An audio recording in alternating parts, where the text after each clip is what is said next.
옆에 분들과 이렇게 인사할까요? 하나님만 영원한 내 편이 되십니다. 하나님만 영원한 내 편이 되십니다. 사랑하는 여러분, 여러분은 사면초가라는 사자성어를 들어보신 적이 있으실 것입니다. 이 단어는 누구의 도움도 받을 수 없는 고립의 상태를 뜻하는 단어로 사용되고 있습니다. 그런데 이 사자성어의 배경이 되는 이야기를 들어보신 적이 있으신가요? 이 사면초가라는 이 말은 가장 처음 사용한 사람이 항우라는 사람이었다라고 합니다. 중국의 소설로 쓰여진 초안지, 진나라 말기의 초나라와 한나라의 싸움에서 초나라의 왕 항우와 한나라의 왕 유방이 서로 패권을 다투고 있을 때의 이야기가 배경이 됩니다. 항우는 혼자서도 수백 명의 군대를 박살낼 정도로 능력이 있는 장수였는데도 불구하고 전쟁이 계속 끝이 나지 않았다라고 합니다. 긴 싸움 끝에 두 나라가 휴전을 맺게 되었는데 한나라가 그 휴전을 깨고 초나라를 공격해 초나라의 전세가 기울게 되었고 한나라가 이제 초나라를 포위하게 되었습니다. 어느 날 밤 주위를 포위한 그 한나라 진영에서 초나라의 노래가 들려왔다라고 합니다. 사면에서 초나라의 노래가 들려오는 상황, 이 상황이 사면초가의 상황이라는 것이죠. 긴 전쟁 중에 자신들의 고향에서 부르던 노래가 들려왔고 그 노래를 들었던 초나라의 군사들은 고향 생각이 났을 것입니다. 그 생각에 전의를 상실한 군사들이 진영을 이탈해서 도망을 쳤다라고 합니다. 항우는 자신을 지지해주는 사람도 함께 전쟁을 싸워 나갈 사람도 곁에 아무도 없는 이 상황에 자결하고 말았다라고 합니다. 이처럼 사면초가라는 단어는 세상 모두가 나를 버리고 아무에게도 도움이나 지지를 받을 수 없는 상태에 사용된 말입니다. 사랑하는 여러분, 저는 인간이 철저히 무너지는 그 상황은 바로 이 사면초가의 상황이라고 생각을 합니다. 사람은 함께 살아가도록 지음받은 존재들입니다. 하나님께서도 아담이 혼자 있는 모습이 보시기에 좋지 않아 하와를 지어주셨고 또 두 사람이 함께 있는 것을 본 하나님께서는 보시기에 심히 좋았더라라고 말씀을 하셨죠. 이렇듯 사람은 혼자 있도록 지음받지 않았다라는 것입니다. 그러나 우리가 살고 있는 이 시대는 외로움이 참 많은 시대인 것 같습니다. 제가 작년까지 숭실대 기독교 대학원에서 기독교 상담학을 공부했었는데요. 거기에서 듣는 강의 중에 이제 주위 사람들과 상담을 하고 그 사례를 발표하는 강의가 있었습니다. 거기에 나오는 사람들의 대부분이 어린아이에서부터 노년에 이르기까지 참 많은 사람들이 외로움을 느낀다라는 것을 알게 되었습니다. 그리고 그 이유를 살펴보았을 때 내 옆에 나를 지지해주는 사람이 없구나, 나에게 공감해주고 나와 함께 해주는 사람이 없을 때에, 즉 내 편이 없을 때에 가장 큰 외로움을 느끼게 된다라는 것이었습니다. 어린아이도 마찬가지고요. 공부를 하는 청소년, 대학을 다니거나 사회로 들어간 청년들도, 중년이 되어서 이제 가정의 가장인 아버지들도, 주부인 어머니들도, 또 노년이 되어서까지 내 옆에 함께 해줄 사람, 내 편이 없다라는 것은 우리를 가장 외롭게 한다라는 것입니다. 그렇기에 어떤 사람이든 마음속으로는 좋은 가정, 하나된 공동체에 속하기를 원하는 마음이 누구에게나 있는 것 같습니다. 나만을 사랑해주는 사람, 어떤 상황에서도 나를 지지해주는 사람을 우리는 알게 모르게 원하고 있다라는 것이죠. 그러나 그러한 공동체, 내 편이 되는 사람들을 기대하는 우리가 삶에서 가장 먼저 경험하게 되는 것이 있는데요. 그것이 무엇이냐 하면 바로 배신입니다. 내가 준 사랑만큼 돌아오지 않고요. 내가 기울인 정성만큼 돌아오지 않습니다. 누군가가 의도적으로 나를 배신하거나 아니면 의도하지 않았다 하더라도 우리는 배신당하고 또 우리가 누군가를 배신하게 되는 것을 경험하게 된다라는 것이죠. 삶의 시간에서 인간은 반드시 이 사면초가의 상황을 맞이할 수밖에 없다라는 것입니다. 오늘 우리가 읽은 본문은 전형적인 시편으로 불리는 장입니다. 이 말씀 그대로가 시편이 보여주는 일반적인 모습 그대로라는 것이죠. 그래서 이 시편을 보면 사실 특별해 보이지는 않습니다. 그런데 오늘 이 시편의 표제를 보면 우리는 이 시편의 어떤 배경에서 쓰여졌는지를 어떤 상황에서 부르게 되었는지를 다시 한번 알게 됩니다. 본문의 표제를 한번 볼까요? 같이 한번 읽어보겠습니다. 시작. 다윗의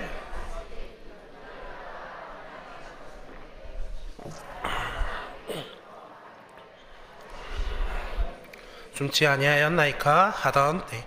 아멘. 이 표제를 모르면 우리는 오늘 이 시편을 제대로 이해할 수가 없습니다. 이 시편은 다윗이 경험한 그야말로 사면초가의 상황이었습니다. 이 사면초가의 상황에서 다윗의 부르짖는 비명과 같은 시편인 것이죠.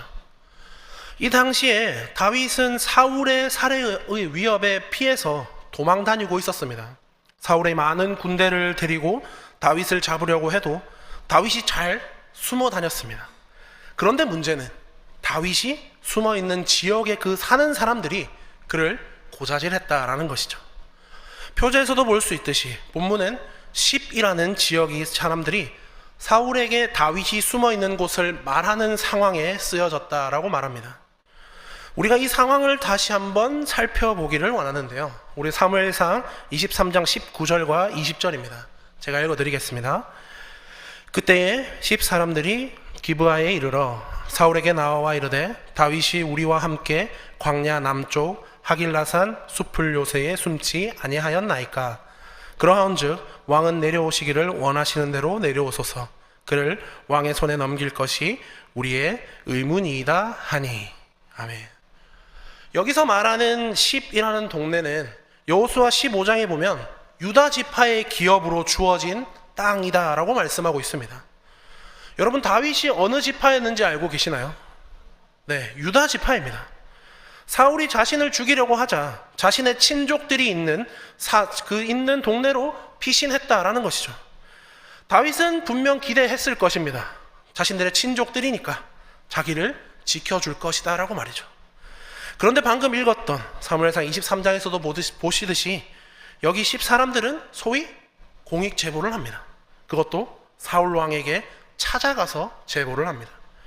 우리가 사는 땅에 다윗이 있으니까 이를 당신의 손에 넘길 것이 우리의 의무입니다 라고 말이죠. 참 과한 충성으로 보이는 것 같습니다. 다윗이 그 동네 사람들에게 해를 끼친 것도 아닙니다. 그런데 해를 끼칠 수도 있잖아, 내가 피해를 볼 수도 있잖아 라고 생각해서 고자질하는 거죠. 이 모습이 왜인지 우리가 살고 있는 세상의 모습과 같지 않은가 생각해 봅니다. 내가 너무나 신뢰하는 사람들에게 배신당하는 것, 이게 우리가 세상에서 경험하게 되는 삶인 것 같습니다. 여기서만 봐도 다윗이 참 어려운 상황에 놓이게 되었다라는 것을 우리는 알게 되는데, 사무엘상 23장의 더 앞부분으로 넘어가면 더 어려운 상황을 이미 맞이한 것을 우리는 찾아볼 수 있습니다. 다윗이 사울에게 쫓겨 도망하고 있던 중에 사무엘상 23장 1절에 보면 그일라라는 지역에 블레셋 사람들이 쳐들어와 백성들을 괴롭히고 또 그들의 타작마당을 탈취하는 장면이 나옵니다. 이 그일라도 유다 지파의 땅이었습니다. 그 소식을 들은 다윗이 하나님께 여쭈어 보죠. 하나님, 내가 그일라 사람들을 도와서 블레셋 사람들을 칠까요? 그러자 하나님께서 그들을 구원하라 라고 하십니다. 다윗은 블레셋 사람들을 쳤고 그일라 주민들을 구원해 줍니다. 당연히 그 소식은 사울에게 들어갔겠죠. 그래서 사울이 다윗을 잡기 위해서 그일라로 내려옵니다. 사울이 온다라는 그 소식을 듣고 다윗이 하나님께 여쭈어 보는 장면, 사무엘상 23장 10절에서 12절에 나오는데요. 같이 한번 읽어보시겠습니다. 앞에 나옵니다. 같이 한번 읽어보겠습니다. 시작. 다윗이 이르되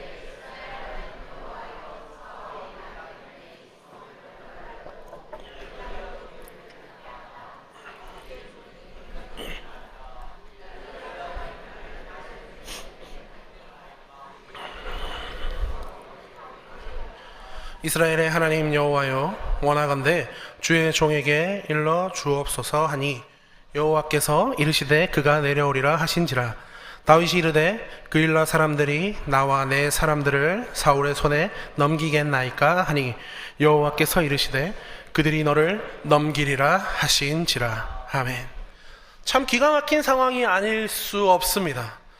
자기들을 괴롭히는 그 블레셋 사람들과 목숨을 걸고 싸워서 구원해 주었습니다. 그런데 그 이야기를 듣고, 그 구원해 준 이야기를 듣고 사울이 다윗을 죽이려고 내려올 때에 다윗이 하나님, 이 그일라 사람들이 나를 사울에게 넘겨주겠습니까?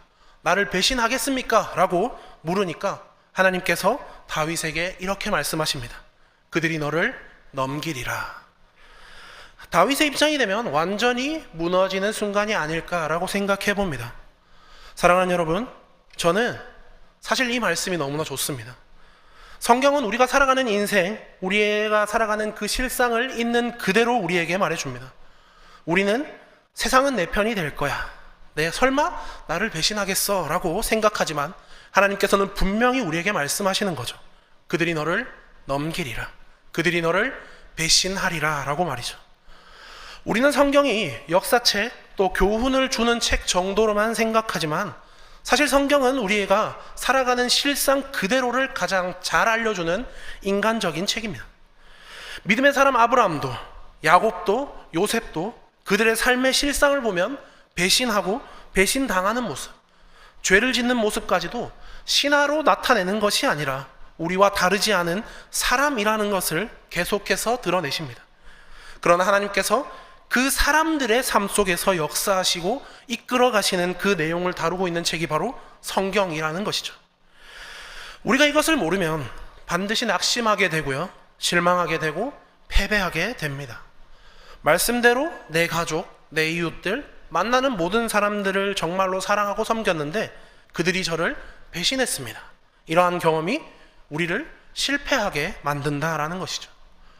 이 말씀은 하나님께서 우리로 하여금 사람들에게 배신당하고 우리의 최선이 무시당하고 내가 말하는 것을 사람들이 왜곡하는 일들이 우리의 삶 속에서 비일비재하게 일어나고 있고 앞으로도 일어날 것이다 라는 것을 중요한 말씀으로 우리에게 알려주고 계십니다. 그렇게 오늘 우리는 다윗의 이야기를 통해서 분명한 세 가지의 교훈을 나누어 볼 수 있을 것 같습니다. 첫 번째로 이 말씀은 우리에게 이 세상에 진정한 의미의 내 편은 하나도 없다라는 것을 알려주십니다. 우리가 이렇게 말하면 배우자, 자녀, 부모는 내 편이 아닙니까? 라는 질문을 받을 수도 있을 것 같습니다. 사랑하는 여러분, 이 세상에 진정한 내 편이 없다, 진정한 의미의 내 편이 없다라는 이 말은 의도적으로 나를 배신하는 사람도 있겠지만 다른 한편으로는 끝까지 내 편이 되어줄 수 있는 사람이 없다라는 말도 됩니다. 또 내 편이긴 하지만 도와줄 수 있는 능력이 없다라는 말도 포함되는 것이죠. 사무엘상 23장 16절에 보면 다윗의 친구였던 요나단이 숨어있는 다윗을 찾아와서 하나님을 힘있게 의지하게 하는 장면이 나옵니다. 이 요나단이 누구일까요? 사울의 아들이자 용맹한 용사였으며 다윗을 자신처럼 아끼고 사랑한 사람이 바로 요나단이었습니다. 그런데 여기서 요나단이 다윗이 쫓기는 이 상황을 해결해 줄까요? 아니요. 해결해 주지는 못하고 그냥 돌아가는 모습을 보여줍니다. 저는 아직 결혼을 하지 않아서 자녀가 없지만 참 우리 자녀들을 보면 얼마나 이쁘고 좋습니까? 그러나 집안에 문제가 생기면 그 자녀들이 힘이 될 수는 있겠지만 그 문제를 해결해 줄 수가 있나요? 아니죠. 진정한 의미의 내 편, 다시 말하면 영원히 나를 버리지 않고 진짜 능력으로 도와줄 수 있는 사람은 없다라는 것입니다. 성경은 우리에게 이것을 끊임없이 말하고 있는 것이죠. 오직 주만이 나의 반석, 오직 주만이 나의 구원 되시니. 여기서 오직 주만이라는 이 말은 이 배타성이 담겨 있는 고백입니다.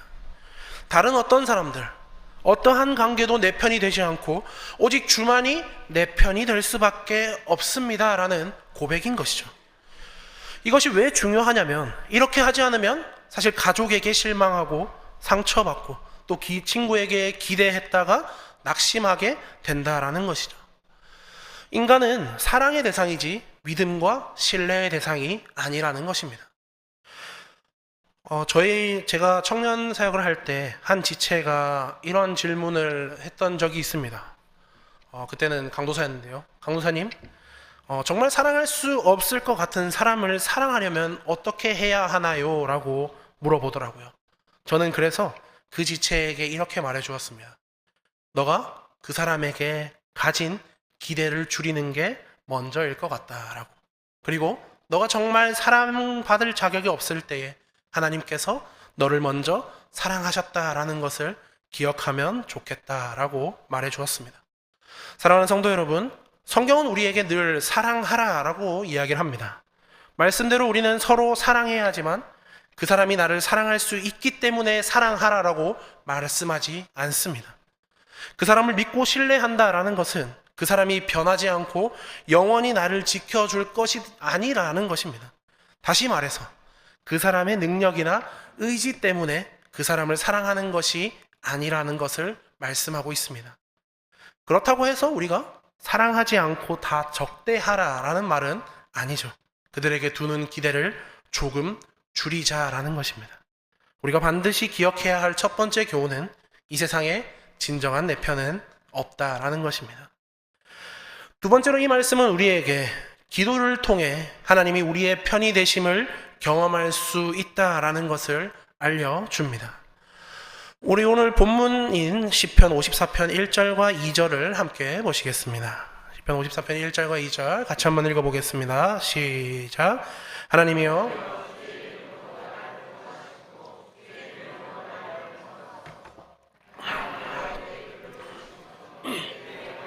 귀를 기울이소서. 아멘. 여기서 다윗은 하나님이여 하나님을 부르면서 나를 구원해 주소서, 내 기도를 들어주소서라고 부르짖고 있습니다. 이 시편이 왜 가장 전형적인 시편이냐라고 하면 3절에 셀라를 중심으로 앞에는 하나님께 자신의 상황을 탄원하는 모습이 나오고 있습니다. 그런데 그 뒤에 가면 고통에 대한 내용은 전혀 나오지 않는 것을 볼 수 있습니다. 앞에 기도가 나오고 그 뒤에는 찬양과 고백이 나오고 있는 것이죠. 여기서 무엇을 볼 수 있을까요? 사람들이 나를 계속해서 배신하고 나를 넘기려 하고 그러한 상황 가운데 기도했더니 하나님을 경험하기 시작했다라는 것입니다. 하나님이 내 삶에 역사하시는 것을 경험했고 하나님이 내 편이시다라는 것을 경험했다라는 것이죠. 사무엘상 23장에서는 이것을 보여주는 너무나 멋진 표현이 나옵니다. 사무엘상 23장 14절 같이 한번 읽어보겠습니다. 시작. 다윗이 광야의 요새에도 있었고 또 십광야 산골에도 머물렀으므로 사울이 매일 찾되 하나님이 그를 그의 손에 넘기지 아니하시니라. 아멘. 하나님이 그를 넘기지 아니하시니라. 사람들이 그를 넘겨준다 하더라도 하나님께서 넘겨주지 않으신다라는 것입니다. 수많은 위험 가운데에서도 다윗이 살아있을 수 있었던 그 이유는 하나님께서 그를 보호해 주셨고요, 넘겨주지 않으셨기 때문입니다. 그리고 이것을 기도를 통해 경험할 수 있었던 것이죠. 그런데 여러분, 기도하지 않으면 문제가 해결되지 않을까요? 아니요. 기도하지 않아도 하나님께서 문제는 해결해 주십니다. 그런데 다른 것은 기도한 사람은 하나님이 역사하시는 과정을 체험하면서 하나님을 진짜로 의지하게 됩니다. 그러나 기도 안 하는 사람은 그 상황이 그냥 잘 넘어갔구나 라고 지나가게 된다라는 것이죠. 기도는 하나님께서 정말 나의 편이시구나, 하나님이 나를 너무나 아끼시는구나, 하나님이 정말 나를 사랑하시는구나를 보여주는 중요한 통로가 되는 것입니다. 기도하고 경험된 현실, 기도하고 경험된 하나님의 역사는 우리로 하여금 하나님께서 내 편이시구나 라는 것을, 하나님이 살아계시고 역사하고 계시는구나 라는 것을 계속해서 알게 해 주는 것입니다. 이 기도라는 과정을 통해서 하나님의 일하심에 동참하면 하나님이 도우심을 통해서 하나님의 살아계심과 그분이 나를 끝까지 책임지시고 언제나 나와 함께 하실 것이다 라는 경험을 하게 되는 것입니다. 사랑하는 여러분, 우리는 기도하면 하나님은 언제나 내 편이시구나 하며 담대하게 살아갈 수 있습니다. 저는 원래 되게 외로움을 많이 타는 사람이었습니다. 그래서 사람들에게 많은 기대를 했고 또 정성을 쏟으면서 많이 치댔던 사람이었습니다. 그러나 제가 정성을 쏟으면 쏟을수록 상처를 더 많이 받았던 경험이 있습니다. 상처를 받고 나면요, 세상이 무너지는 것 같고 아무런 힘도 생기지 않았습니다. 그러다 어느 날은 할 수 있는 것이 없어서 교회의 기도실을 찾아가서 하나님을 계속 불렀습니다. 낙심한 상황 가운데 힘이 나지 않으니까 그냥 읊조리듯이 하나님, 하나님 하고요. 그러고 나서 자고 일어나면 또 괜찮아지더라고요. 다시 하루를 살아갈 힘을 허락하셨습니다. 또 다른 좋은 사람을 만나게 하셨고요. 그들과 함께 걸어가게 하셨습니다. 이러한 경험들이 쌓이고 쌓이다 보니까 저는 인간관계에서 쉽게 낙심하지 않게 되었습니다. 그리고 또 힘들 때에는 하나님 앞에 가서 기도하는 습관을 가지게 되었습니다. 사랑하는 성도 여러분, 기도하면 하나님이 내 편이시다라는 사실을 우리는 경험하게 됩니다. 세상 전부가 내 편이 아니라 하더라도 하나님만은 내 편이시다라는 것을 발견하게 되는 것은 반드시 이 기도라는 과정을 통해서 알게 됩니다. 그리고 또 그 상황을 맞이하게 될 때에 낙심보다는 기도가 먼저 나오게 되고 하나님이 나를 인도하실 것이다 라는 기대가 생겨나게 되는 것이죠. 우리 모두가 이것을 경험하게 되기를 소망합니다. 마지막 세 번째 우리에게 주시는 메시지는 우리가 이 모든 것을 경험할 때에 우리 안에는 감사의 고백이 생겨난다라는 것입니다. 우리 본문 시편 54편 4절에서 7절 함께 읽어보도록 하겠습니다. 같이 한번 읽어보겠습니다. 시작. 하나님은 나를 돕는 이시다.